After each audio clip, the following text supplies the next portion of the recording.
For decades, set theory has been the standard language of mathematics.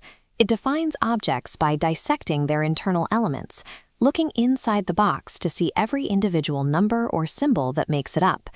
Category theory moves in the opposite direction. It ignores the internal contents entirely. To a category theorist, the inside of the box is irrelevant. The object is simply a single, solid point. In this view, we define an object purely by its external relationships. We stop asking what it is made of and start analyzing how it connects to the objects around it. This abstraction allows us to treat any system as a black box, mapping how it fits into a larger network without getting lost in its internal details. To build a formal category, we only need 3 rules.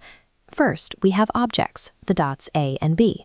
Second, we have morphisms, the arrows representing a specific function or interaction between them. The third rule is composition. If A connects to B and B connects to C, there must inherently be a direct shortcut from A to C. We call this F after G. Finally, every object requires an identity morphism, a way to interact with itself by doing nothing. It ensures the system has a neutral starting point for every object. These 3 simple rules, objects, arrows, and composition, create a universal grammar that can describe how almost any system functions. These diagrams aren't just loose flowcharts, but strict equations governed by the rule of commutation. A diagram commutes when any valid path from start to finish yields the same result. If the top route equals the bottom, the system's logic is consistent. Apply this to the relation less than or equal to. If 3 connects to 5 and 5 connects to 7, what's missing? The composition arrow reveals the logical truth that 3 is less than 7, and the identity loop shows 3 equals 3. By turning logic into geometry, we can prove complex systemic truths simply by checking if the path is in a diagram match. This logic scales. We can zoom out and treat entire categories as single objects. The massive arrows that map the structure between these categories are called functors. But as systems get more complex, strict equality becomes too rigid. In software or physics, 2 structures might be functionally the same even if their internal data isn't identical. Homotopy type theory uses the univalence axiom to replace strict equality with equivalence. If objects share the same relationships, they're effectively the same.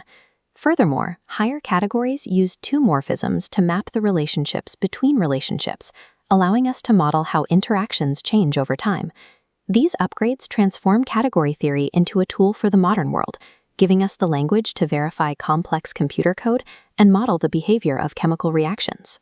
The real power here is defining objects entirely by their roles.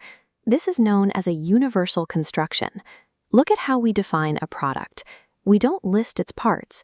We define it by its projection arrows. If any other object wants to be a product, the rules of the category force it to map uniquely through the real one.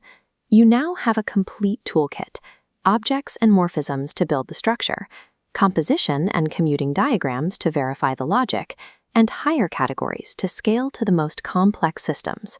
You now have the structural grammar to trace the logic of computer programs, social networks, and chemical reactions.